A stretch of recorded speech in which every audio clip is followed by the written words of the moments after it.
อายน้อยโซห้องเพลงครั้งแรกหลังจากที่ได้ไปดัดฟันว่าเสียงมันจะออกเป็นจังไดคลิปนี้มีคำตอบกับทักทายสบายดี FC ทุกทาน FC ทุกคนมาพบมาพอกับค่อยเจเบาเล่าอีกแล้วคลิปนี้มีเรื่องราวข้อมูลข่าวสารจากฝากฟังของน้องอายสกุลณพรยังเกี่ยวข้องกับเหตุการณ์ที่น้องไปดัดฟังแต่งสวยแต่งงามเนาะเพื่อว่าเป็นสาวขึ้นมาแล้วสิ่งใดมันบ่ดีสิ่งใดมันบ่งามก็พยายามดัดพยายามแปลงพยายามแก้ไขแล้วมาติดตามเบิ่งตอนต่อไปว่าอนาคตน้องจะมีการดัดจมูกหรือบอศัลยกรรมจมูกหรือบอเพาะดังค่อนข้างแม่น FC แฟนคลับกับพากันเชียร์ให้พอจ่ากับย่านุพาน้องไปศัลยกรรมดังอยู่ที่ประเทศเกาหลีพุ่นว่าสั้นเด้ทักทายสบายดีกันช่วงสายๆบ่ายๆนะพี่น้องทั้งฝั่งไทยฝั่งลาว FC แฟนคลับของน้องอาย FC แฟนคลับของเสียงวีฮกและที่สำคัญคือ FC แฟนคลับของเจบอลาวทั้งสองฝั่งโขงด้วยความเคารพฮักและนับถือคลิปนี้มีคลิปสั้นๆจากน้องอายที่ติดต่อเข้าไปพูดคุยและโอ้ลมกับคุณเมย์ท่านหนึ่งซึ่งเป็นผู้หนึ่งแหละเป็นผู้รักผู้ใหญ่ที่ข้ามวอดอยู่วงการหมอลำเนาะเพิ่นสังกัดอยู่วงของเสียงวีฮกเส้นเดียวกันซึ่งเป็นผู้หนึ่งที่น้องอายให้ความเคารพและก็นับถือให้ความเคารพนับถือก็เลยเกิดเห็นภาพบรรยากาศเหล่านี้น้องอายก็ได้โทรไปหาเพิ่นเพื่อจะอวดจะโซแค่วจะอวดจะโซฟันที่เพิ่งไปดัดมาได้1 มื้อเนาะแล้วคุณแม่ท่านนั้นเพิ่นก็เป็นศิลปินเพิ่นก็ให้น้องอายห้องเพลงให้ฟังแน่ดูหลังจากดัดฟันน่ะมันเป็นแล้วนั้นอีหลีได้เจเบาลาวเคยดัดเทื่อนึงนี่2 เล่มทั้งหน้านี่ถ้าเฮาดัดฟันนี่เสียงห้องของเฮานี่มันจะบ่เต็มถ้อยเต็มคำมันจะเสียงลักษณะคือขาดเกินแล้วน้องอายก็ได้ห้องให้คุณแม่ท่านนั้นฟังผลออกมาเป็นแนวใดพวกเจ้าฮู้บ่โอ้ยก็ฟังกันลักษณะคือเสียงเต็มอยู่ได้สำหรับตัวน้องอายกับเสียงแต่เป็นน้ำห้องบ่ได้ใส่ไมค์ถ้ากรณีมีการโซ่การห้องขึ้นเวทีแท้ๆเสียงยังจะเหมือนเดิมบ่หรือว่าเสียงต่างไปสำหรับเจบ่ลาวได้ฟังคลิปนี้แล้วของน้องอายทดสอบห้องเพลงเบิ่งเสียงมันก็คือขาดเคินจักหน่อยนึงแต่ว่าบ่หลายถ้าเทียบเป็นเปอร์เซ็นต์กันจากปกติเสียงเต็มร้อยก็สิอยู่ประมาณ96 97เสียงอาจจะบ่มาเต็มร้อยอาจจะขาดไปจัก3-4%เนาะอยากให้ทุกคนไปฟังคลิปนี้นำกันสักก่อนฟังน้องอายห้องว่าเสียงแตกต่างหรือว่าเหมือนเดิมคือตอนที่ยังบ่ทันได้ดัดฟันแล้วจึงมาพ้อกันในช่วงต่อไปเนาะสิหาแต่สิให้ตาตอนนี้คงไม่ได้ได้ยืนวะเอาเพลงอะไรหนูร้องได้หมดเลยสูงแล้วนะทั้งหน่อยน้องแหงมาสิบ่ค่าแขวค่าลิขิตย่าอยากให้ร้องเพลงยังล่ะได้ร้องได้หมดเพราะว่าเธอคือดวงใจโอเค1 2 3เพราะว่าเธอคือดวงใจร้องในช่วงนี้แหละเป็นดังความฝันและเป็นเพราะว่าเธอคือดวงใจ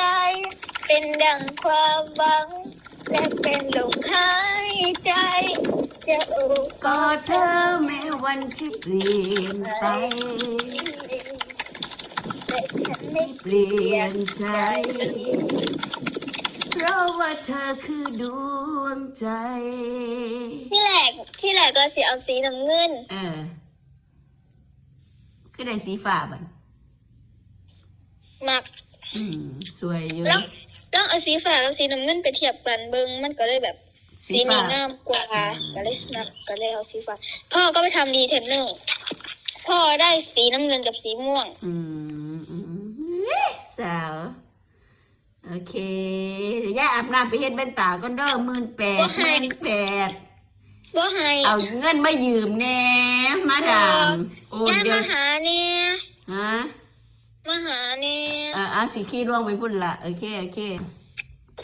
บัตรรุ่นน่ะเอากุญแจของย่ายไว้ให้หลานเด้อย่ำหลักเขาไม่เล่นบ้านพักขับไปนอนแม่นจักเอาไปยังเอาไปแล้วก็ไม่ได้เข้าห้องไปเปิดแอร์เปียงไฟเสียค่าไฟซอยเด้อ นายแค่นี้แหละ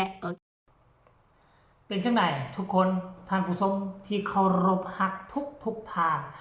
ได้ฟังคลิปนี้แล้วหรือยังได้เห็นคลิปนี้แล้วหรือยังน้องอายห้องเพลงออกมาแล้วพวกเจ้ารู้สึกว่าจังใดเพราะว่าด้วยความเป็นห่วงเป็นใย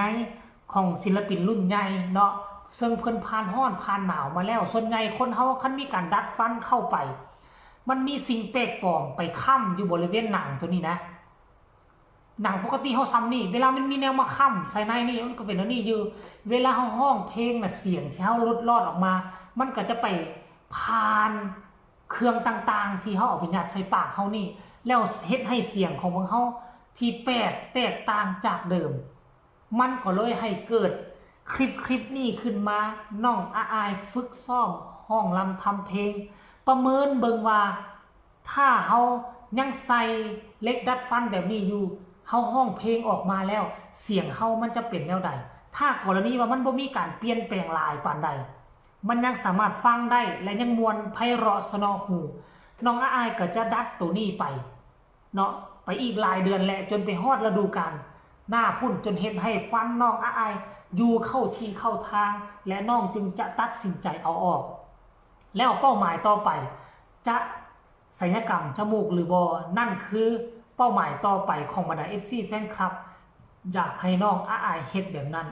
ถ้าเฮ็ดออกมาแล้วแค่วกระดัดดังกระเสริมเติมแต่งค่อยคิดว่าน้องอายจะเป็นสาวหมอลำผู้หนึ่งแหละที่มีหน้าตาที่สะสวยเลิศล่ำบ่น้อยหน้ากลัวไผ่ในวงการหมอลำนี่แน่นอนเนาะอันนี้คือความน่าฮักความแพงอยู่ในองค์กรเดียวกันเนาะน้องอายก็มีความโชคดีที่พ่อนกพงศกรพาไปดัดฟันญานุก็ดีใจหัวอักเห็นมือวานนี่ไปกินข้าวแล้วน้องอายเพิ่นก็ไปแห่นกุ้งแห่นหยังฮู้แหละเพราะกุ้งตัวเดียวแท้ๆเฮ็ดให้ดอกเล็กดัดฟันได้ล่วงได้ลนลงจะได้เสียเงินเพิ่มเพราะว่าจะได้ไปเปลี่ยนดอกใหม่กระทันหันเพียงแต่ค่ำคืนเดียวเท่านั้นดอกก็มีปัญหาแล้วเพราะน้องอายเนาะกินข้าวบ่ระมัดระวังนั่นเองคลิปนี้ก็ขอฝากฟังเอาไว้ซ้ำนี้ฝากทุกคนกดไลค์กดแชร์กดติดตามให้แน่เพื่อจะบ่พลาดในคลิปต่อไปที่สำคัญจะพากันกดข้ามโฆษณาเบิ่งโฆษณาให้เจบ่ลาวแน่เบิ่งโฆษณาให้เจบ่ลาวกับสนับสนุนศิลปินเช่นเดียวกันคันท่าบ่มีโฆษณาเข้าคันท่าบ่มีคนเบิ่งเจบ่ลาวก็บ่มีกำลังจิตกำลังใจที่จะไปเฮ็ดคลิปเฮ็ดไปแล้วบ่มีคนเบิ่งเนาะคันสนับสนุนอยากให้เจบ่ลาวเฮ็ดคลิปเกี่ยวกับศิลปินที่ท่านมักท่านต้องเบิ่งท่านต้องแชร์คลิปของเจบ่ลาวแน่คลิปนี้ก็ขอฝากฝังเอาไว้ซ้ำนี้แหละสบายดี